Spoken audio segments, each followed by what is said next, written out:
I'm skeptical about providing a quote if I can't provide my own materials. That's what this investor was told when she tried to bring her own materials to the ballgame. She posted this on Bigger Pockets and she got a barrage of different replies from contractors, from other house flippers, and it further reminds me of the disconnect between those two parties. In this video, I'm going to give you the correct answer to that question from a whole different perspective. So hang with me and check it out. We need to start by looking at some of the highlights of each one of those choices. First, the investor buys the material. 1, it's a built-in project management tool. 2, you get to pick the materials you want. And 3, you save money. Kinda. Built-in project management tool. This one's great, really. When you have to go buy all the materials, you know exactly what's going on the project. Let's say that you're doing framing for a bathroom and your contractor calls and says, hey, we need 200 2x4s at the property. Well, you know something is wrong. That's a huge red flag. Of course, that's an extreme example. This one is great, really, especially if you don't have any other project management systems.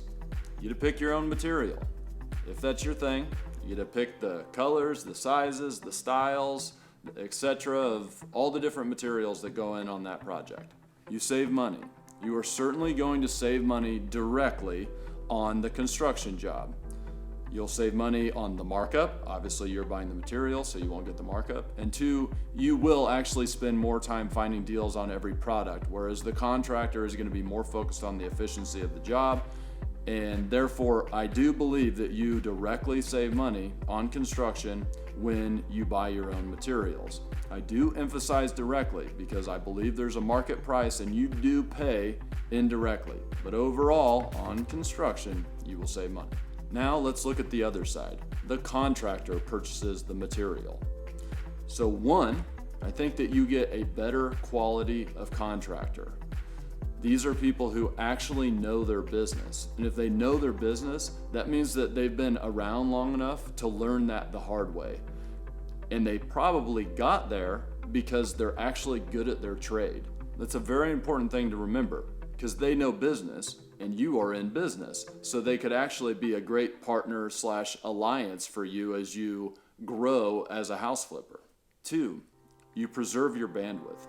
I mean, do you really want to be running up and down the aisles of Lowe's? Is it worth it? Do you actually save anything? Why don't you do this? Why don't you take the hours that you actually put into running materials, and then you find out how much you saved by knocking out that markup. Divide those 2 numbers and see if that hourly rate is something that you actually want. Stop. What are we even doing here? I can't believe we got this far. I mean, this is totally against my belief systems on business and flipping houses. I mean, this is a classic rookie mistake. This is taking the 80-20 rule and it's just throwing it out the window. Why would we even think about wasting our time being the material? You're gonna sit here and squabble for the scraps of money on this project when you should really be focused on these 3 things. Why is that impossible? You're so concerned with squabbling for the scraps from Longshank's table that you've missed your God-given right to something better. And focus on the things that really matter, which are 1, acquire great deals. 2, execute the budgets. And 3, make some profits. There are hundreds of things that you should be doing other than running material to job sites, like finding better contractors, building better relationships with the ones that you already have, getting better deals, networking, educating yourself, writing postcards, writing sales scripts, cold calling for deals, cold calling contractors, planning out the next steps of your project, educating yourself. Find a great CPA, find a great attorney, find a great real estate agent, find a great property manager, educate yourself. Find a better lender, educate yourself. Meet more wholesalers, meet with more banks, educate yourself.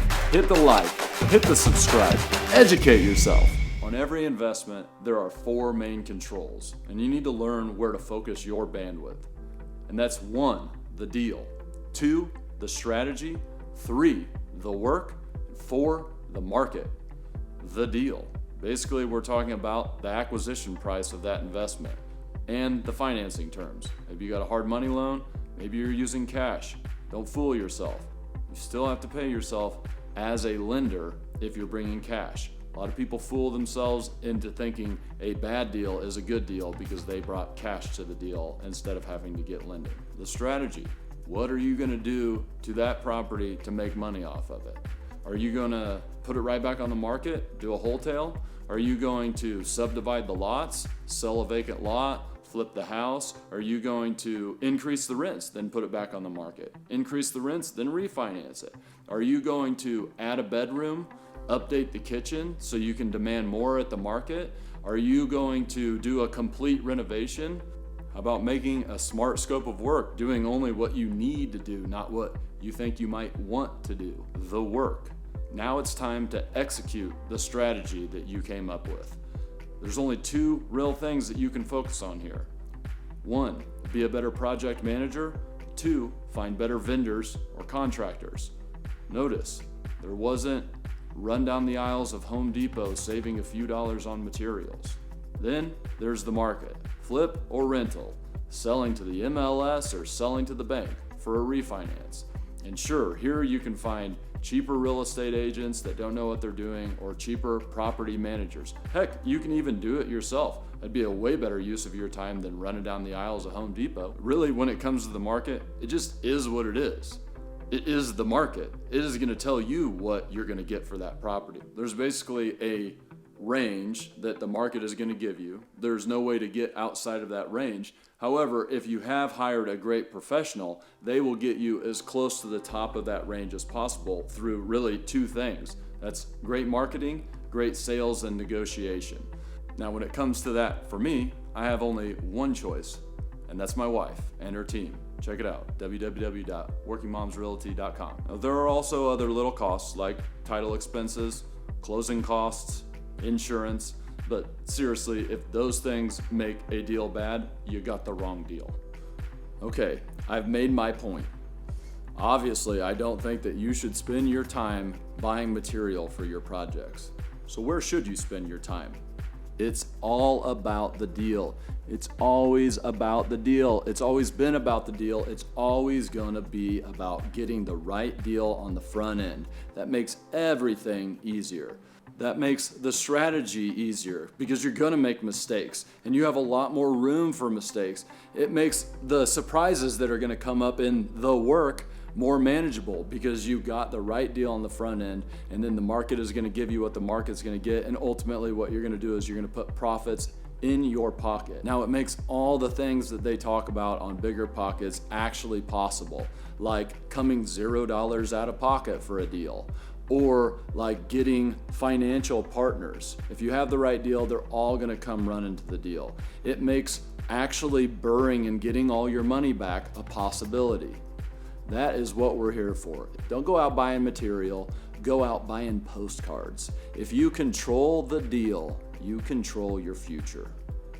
Anything, including paying a little bit more for materials, is worth it if that means that I'm out finding better deals, becoming a better project manager, finding better vendors, contractors to work with. It's always the right choice.